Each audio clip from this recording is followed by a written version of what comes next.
Hello and welcome to Niche Snacks. Today we're going to be doing what I am going to call a deck showcase. It's where I take one of my decks that I really like and I'm going to kind of lay it out and show you guys the cool cards in the deck that I think make it tick. For our first showcase, we've got Jon Irenicus Shattered One. It's one of my favorite decks I've ever built. Super fun to play if you're into this kind of thing. Jon is a 3/3 elf wizard. He costs 2 generic, a blue and a black, and he says, at the beginning of your end step, target opponent gains control of up to 1 target creature you control. Put 2 +1/+1 counters on it and tap it. It's goaded for the rest of the game, and it gains, this creature can't be sacrificed.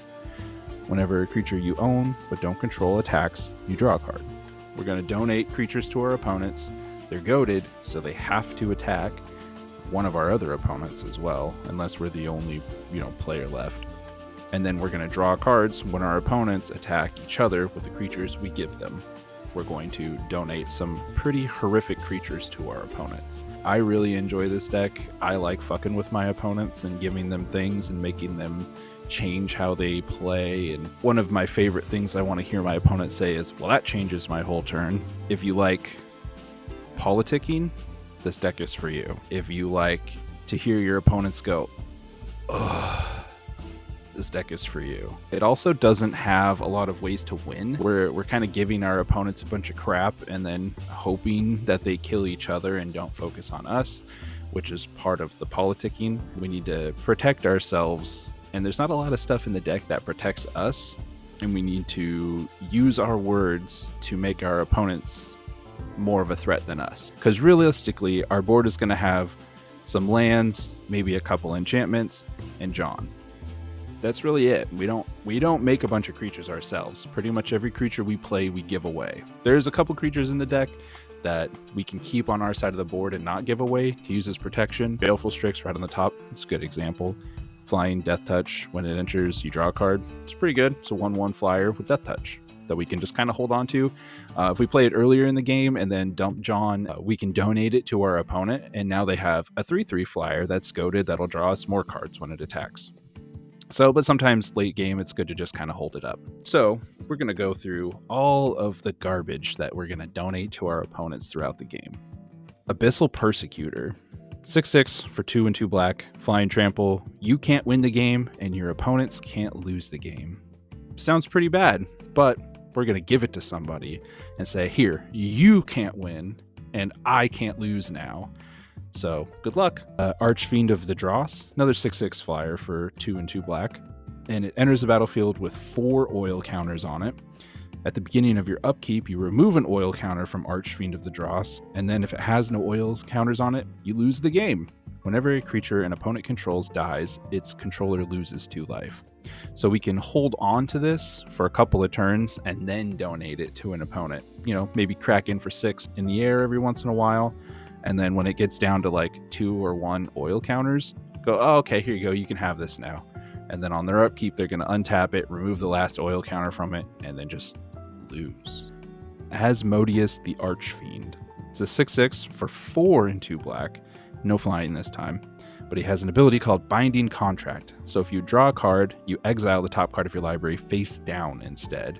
Then you can pay 3 black to draw 7 cards. So you'd put 7 cards face down in exile. And then you can pay a single black and return all the cards from that are exiled with Asmodeus the Archfiend to their owner's hand, and you lose that much life. That's a little bit of a Grizzlebrand and a little bit of a Necroponent's kind of jammed into one creature. The reason why this is good is if you have an opponent that doesn't have access to black mana, you can give them this card, and then they can no longer draw cards. This deck is great. I love it. Demonic Taskmaster, 4/3 flyer for 2 and a black. At the beginning of your upkeep, you sacrifice a creature other than Demonic Taskmaster. So, this is really good for 2 reasons. One, on its surface, it makes our opponent sacrifice a creature other than Demonic Taskmaster. Also keep in mind that Jon says when you donate a creature to somebody, the creature gains, this creature can't be sacrificed. So if we give them Demonic Taskmaster and then another creature, they can't sacrifice the other creature that we gave them. They can only sacrifice their own creatures. Drinker of Sorrow, 5/3, 2 and a black. Can't block, And whenever it deals combat damage, you sacrifice a permanent. Kind of the same thing with Demonic Taskmaster.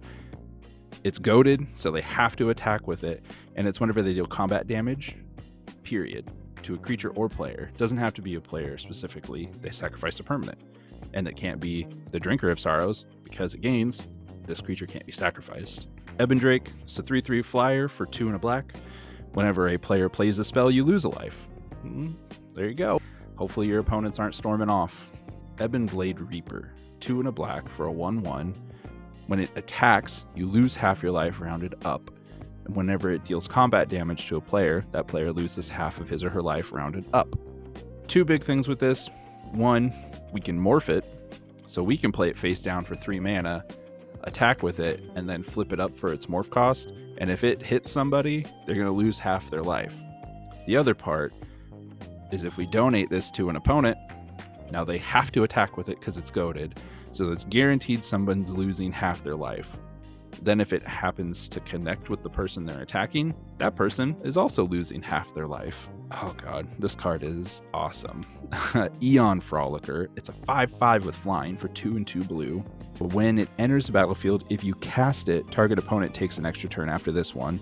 Until your next turn, you and planeswalkers you control gain protection from that player. If you have an opponent that's going crazy or an opponent that you've already donated a bunch of stuff to, you can play the Eon Frolicker, and then that person's going to take another turn after yours, no matter where you are in the turn order, and then you donate Eon Frolicker to them as well. Now they have a 7/7 flyer and an extra turn to attack with stuff, and you draw more cards off of Jon from them attacking with creatures. Kind of a silly creature. I've never seen anybody else ever play this card before, maybe in a group hug deck. Evil Eye of Ormsbygor. It's a 3/6 for 4 and a black. Evil Eye of Ormsbygor cannot be blocked except by walls. Who has walls? I'm pretty sure this second part's been errated. Basically, it says you can only attack with creatures that are eye creature types.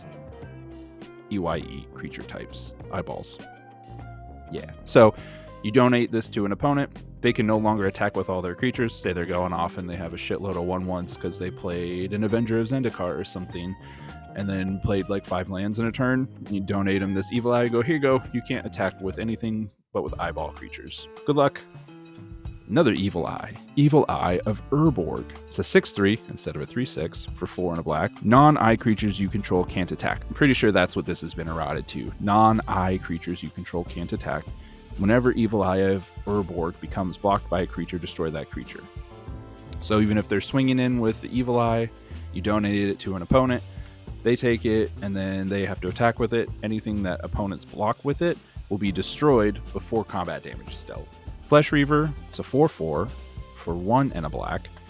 Whenever it deals combat damage, whenever it deals any damage to a creature or an opponent, it deals an equal amount of damage to you. So you can donate this to an opponent. It's now a 6/6 that it's goaded and they have to attack with, and every time they attack with it, no matter if it's blocked or not, if this is dealing combat damage, it deals that much damage back to the person. Grid Monitor. It's a 4/6 for 4 mana. It's an artifact creature, and it says you can't play creature spells. That's it. Donate it to an opponent. Now they can't play any creature spells anymore. Liege of the Pit and Lord of the Pit. Do these at the same time since they're pretty much the same thing. Liege of the Pit, Lord of the Pit. They're both 7/7s with flying and trample. And they both say at the beginning of your upkeep, you sacrifice a creature other than this one. And if you can't, it deals 7 damage to you. Notably, with Jon, again, the creatures gain, they can't be sacrificed.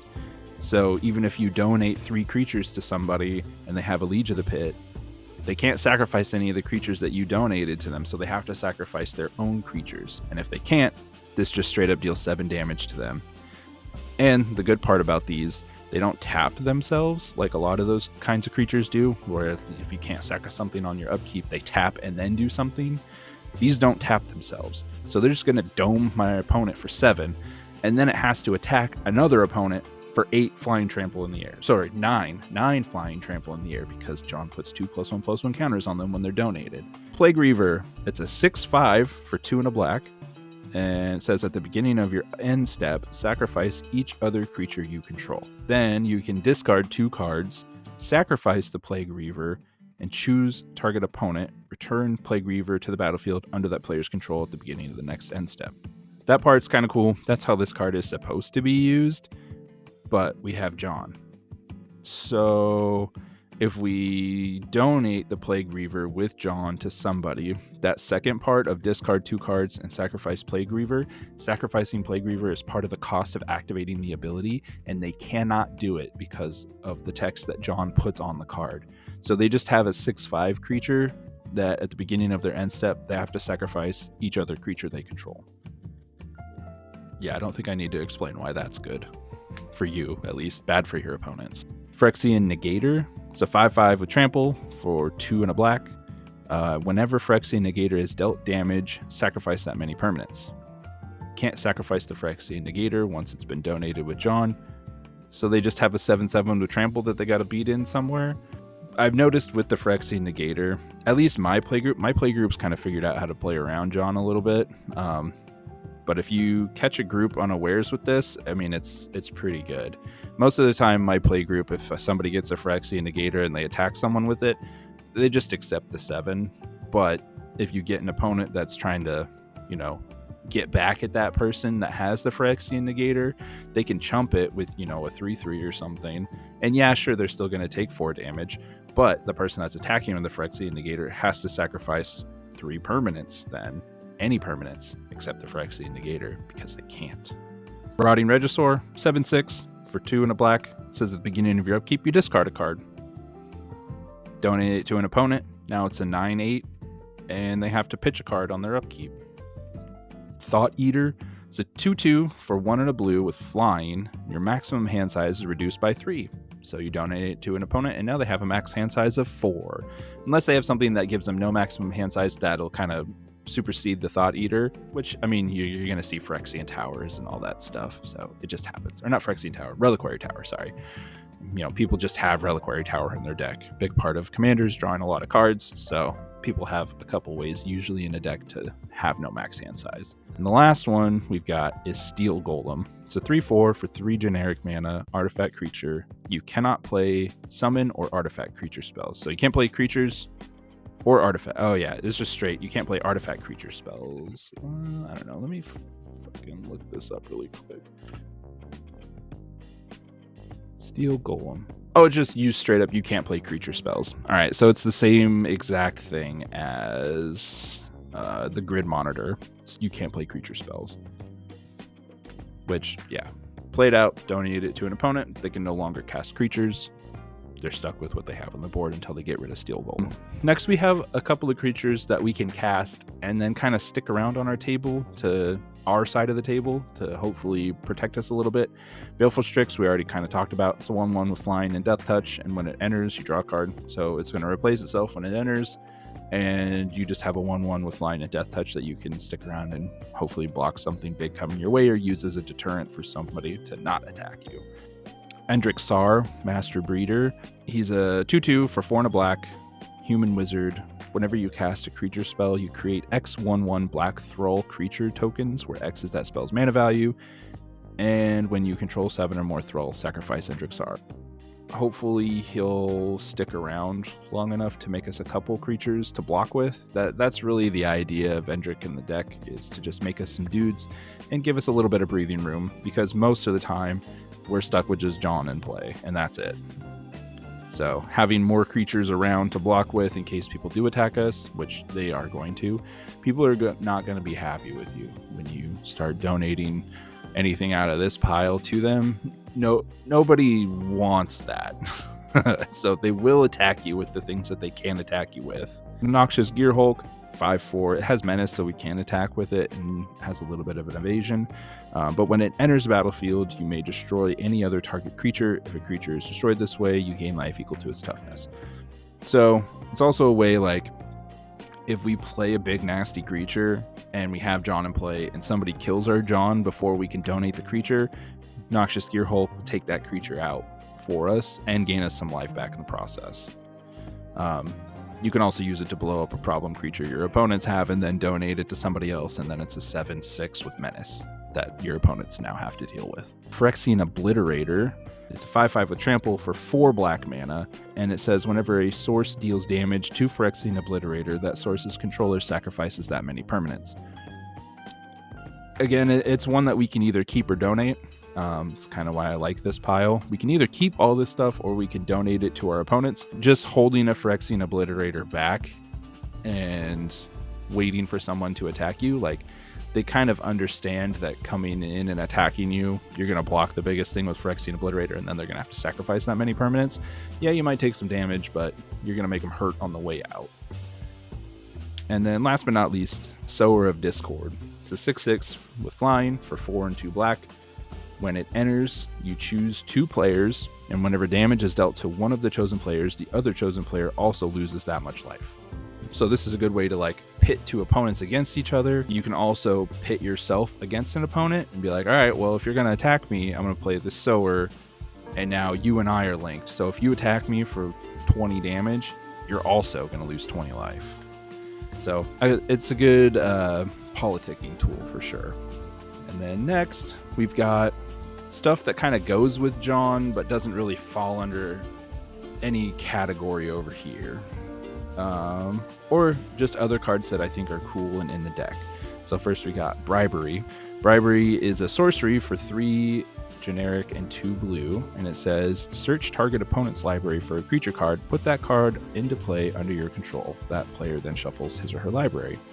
So you can tutor an opponent's library for any creature you want, stick it into play under your control, and then potentially donate it with Jon if it's something ridiculous, or you can just have a nice creature in play.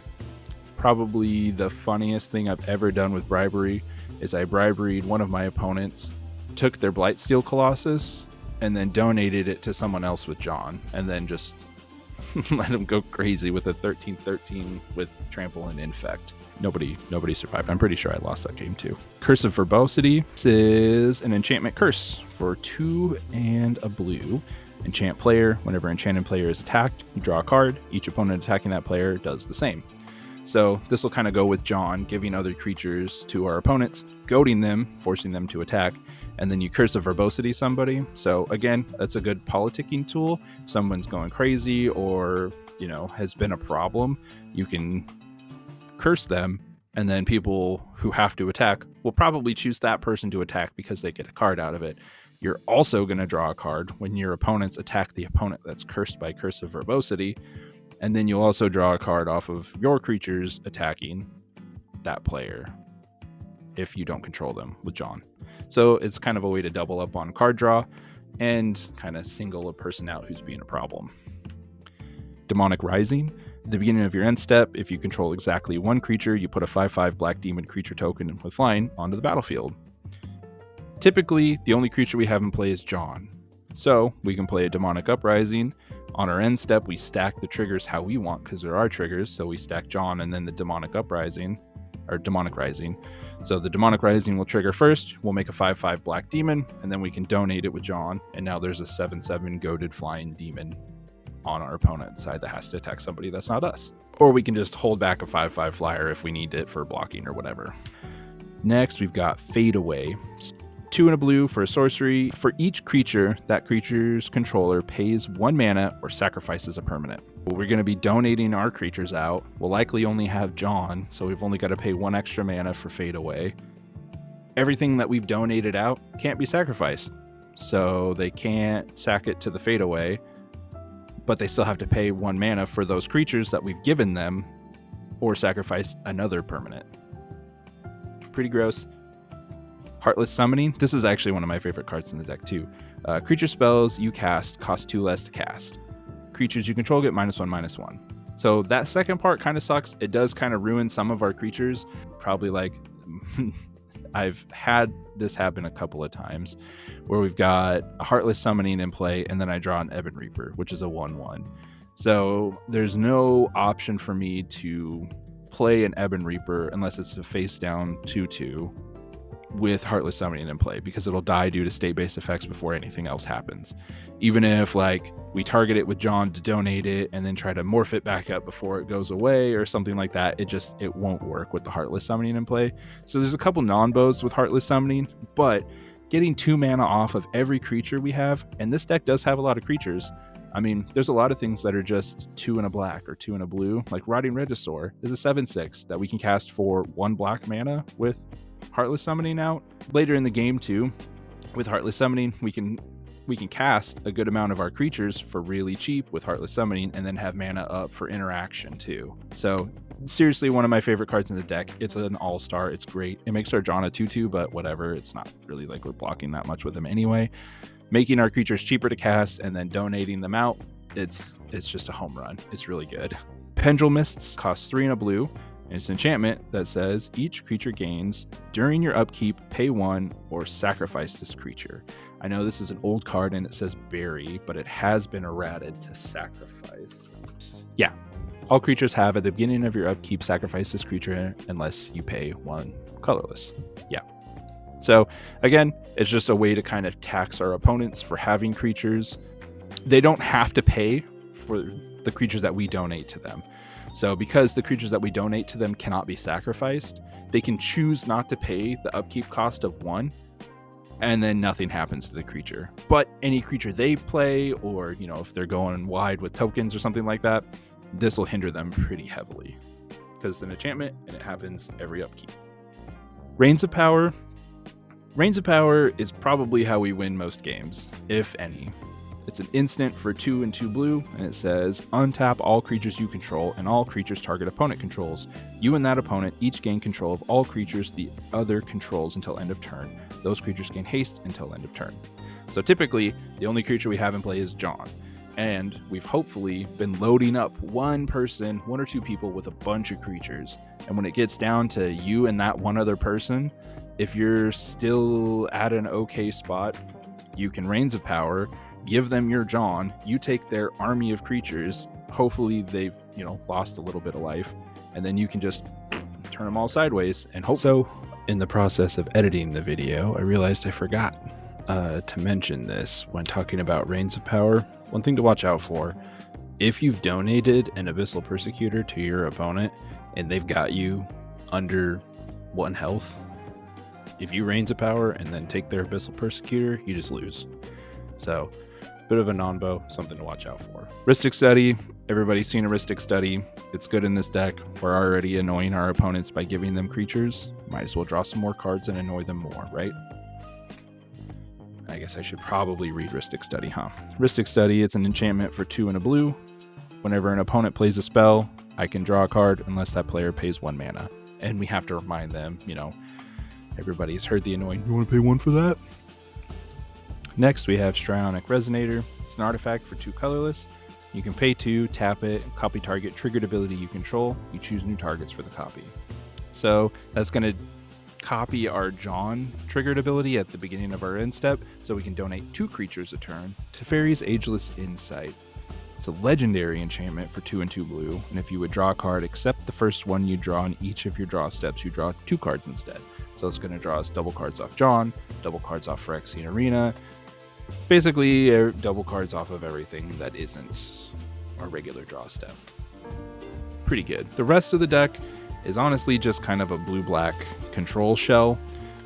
We've got some removal and extra card draw, propaganda to help keep us safe a little bit, free spells like Snuff Out and Deadly Rollick to kill creatures, board wipes with Decree of Pain, counter spells like Negate.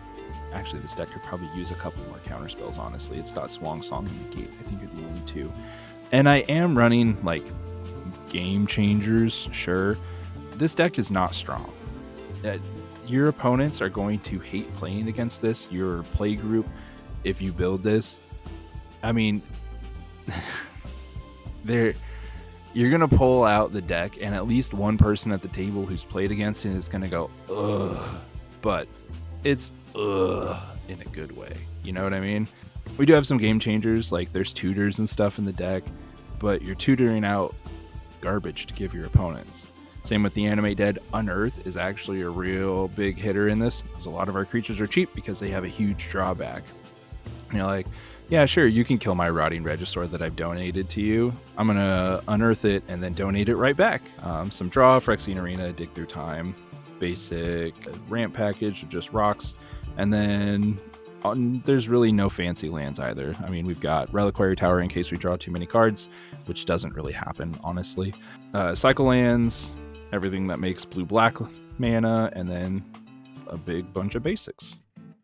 And that's pretty much the deck.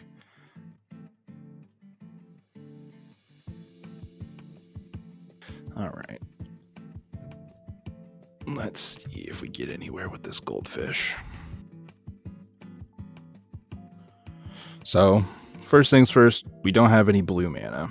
That part sucks. The rest of this hand actually isn't that bad. If we had a blue mana and we could get Jon out, potentially cast Ebon Blade Reaper on turn 3, Jon on turn 4, donate it. But I think with no blue mana, we should ditch this hand. It's Goldfish, let's see. No. Top card was a Heartless Summoning. That's not going to help anybody. Oh god. Oh, come on, give us a blue. Blue! It's a snuff out. Man, that hand sucks too. It's got so much potential with the Heartless Summoning and the Rhystic Study. We just don't have anything else to do. So.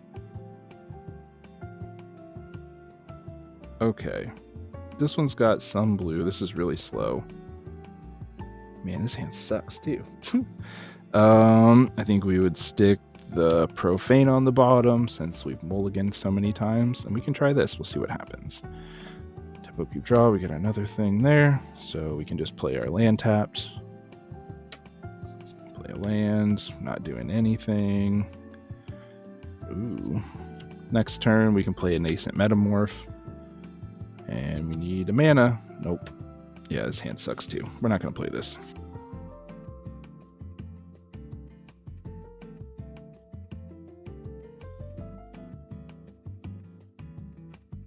This hand's not terrible. We've got 3 mana to use right away. No ramp, which kind of sucks. We do have a Fade Away for later, a Bribery for later. Yeah, all this is kind of for later. We have a Thought Eater we can play eventually. We don't want to cast it too early or before Jon's out. Let's try. Let's see. Ooh, a Mind Stone. That's not bad. What the Mind Stone's going to allow us to do is to play Jon on turn 3 instead of turn 4. And that's actually pretty important. Drew another island. That's good. Island. We'll play the Mind Stone. Tap up, keep draw. Oh, a Soul Ring. Interesting. That would have been really good in our opening hand because that lets us play Jon on turn 2, which is even more gross. In that case, what we can do is play this island. We're going to tap the Mind Stone to play the Soul Ring. And then, oh man, I thought we'd have enough mana for this, but we don't. That's okay. 4 for Jon.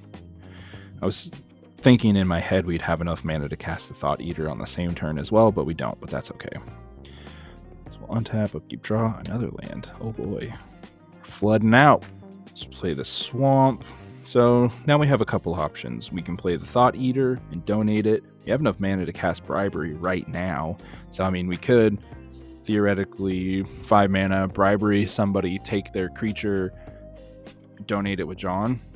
The problem with that, though, is Jon says whenever a creature you own but don't control attacks, you draw a card. So we don't own the creature that we Bribery, so we're not going to draw the card off of it.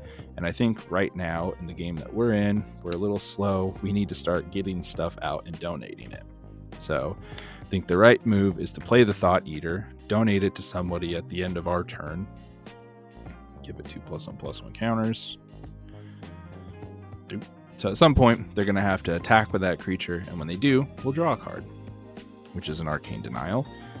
Not bad either. Another thing we can do, we kind of have too much mana right now. We keep drawing lands, so we can get rid of this Mind Stone, sack it off with the Soul Ring to draw another card. Ooh, Archfiend of the Dross. There we go. Now we're cooking with gas. So these are going to untap, draw another card for our turn. Oh, and an Aeon Frolicker. So what kind of good strategy with this deck that I found, that unless you have another reason to, like, there's another person on the board that you need to donate to because of, reason XYZ. If you don't have anybody that you specifically need to donate a creature to, it's best to donate them to the person to your left. And the reason for that is because it gives your opponents less time to deal with the creature untapping and attacking from your turn to when they do that. And you want those creatures to attack because that's how you draw cards with Jon, is those creatures attacking. If you donate it to the person to your right, then you have to sit through your opponent to the left, the one in the middle, and then the one on the right. So you've just given all three of your opponents a chance to destroy the creature that you just played and donated and not get any value off of it. So passing it to the person to the left is the best because your return on casting the creature to drawing the card is a lot shorter and it gives your opponents a lot less time to react to it. That being said, I honestly think we want to hold some mana up for a counter spell. So playing the Archfiend wouldn't be a bad move. So we can play the Archfiend of the Dross. It'll come into play with 4 oil counters. And I think we hold it up. I think it's better to hold up the Archfiend at this point, especially with the fadeaway, if there's somebody that's playing a lot of tokens or something. So I guess let's just play this out. Let's say at some point we Arcane Denial a spell that's a problem. This will untap. We'll draw off the Arcane Denial. This is going to attack. I'm going to draw off that. And then let's untap for our turn. Draw for our turn. Command Tower. So I land for the turn because we don't have any other ones. Oop. And then this is going to go down to 3 oil counters. So what we can do is cast this fadeaway for 3 mana. And then pay for our 2 creatures, and then our opponents have to deal with that. So this is what I would do if there was at least one person that was going nuts with tokens or going wide and just had a bunch of stuff in play, especially if everybody's tapped out. This one's great because they just don't have an option. They have to sacrifice something if they don't have the mana to pay for it. After that, if we feel comfortable, we can swing with the Archfiend, maybe Jon if there's not a lot out and we're not worried about getting hit with a crackback. Notably, nobody can sacrifice. Whoever we've donated the Thought Eater to can't be sacrificed. So that's still in play for sure. And then cast the Nascent Metamorph for blue, black, and we'll pass the turn. And then we can donate the Nascent Metamorph to whoever's got the Thought Eater, probably the person to our left, especially since we more than likely just wipe most of the board with the fadeaway. Then these will untap at some point. They're going to attack. Now we're going to draw 2 cards because there's 2 creatures we own that are attacking. We don't control them. Then we'll untap. Upkeep. This will go to 2. And we'll draw a card of our own. Ooh, Lord of the Pit. So we'll play our land for the turn. Now we have a couple options. We can load up the person who's got these other 2 with like the Abyssal Persecutor. Maybe give them the Archfiend of the Dross this turn just in case. We don't want to kind of end up with it sitting at 1 and then somebody kills our Jon and then we can't cast it and get rid of the Archfiend and then we lose. We can also at this point bribery somebody and take a good creature and have it sit on our board because we know we're getting rid of this Archfiend. If somebody does kill our Jon, we have this Disciple Bolus, which is another way to get rid of our creatures that we don't want if we kind of get stuck with them in some way. So I think that's a pretty good example of how the deck flows. Not all your games are going to be like that, obviously, because it's Goldfish. I'll put the deck list up on Moxfield so you guys can go and take a look at it. Next video will probably be making some edits to Jon.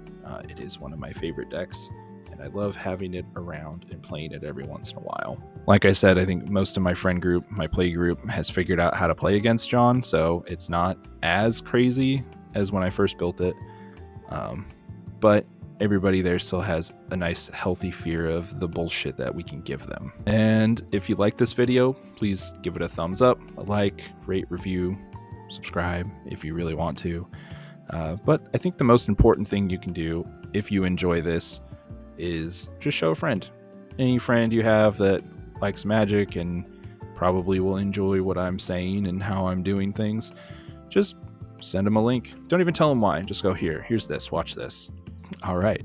You guys have a good day, and I'll see you next time. Bye.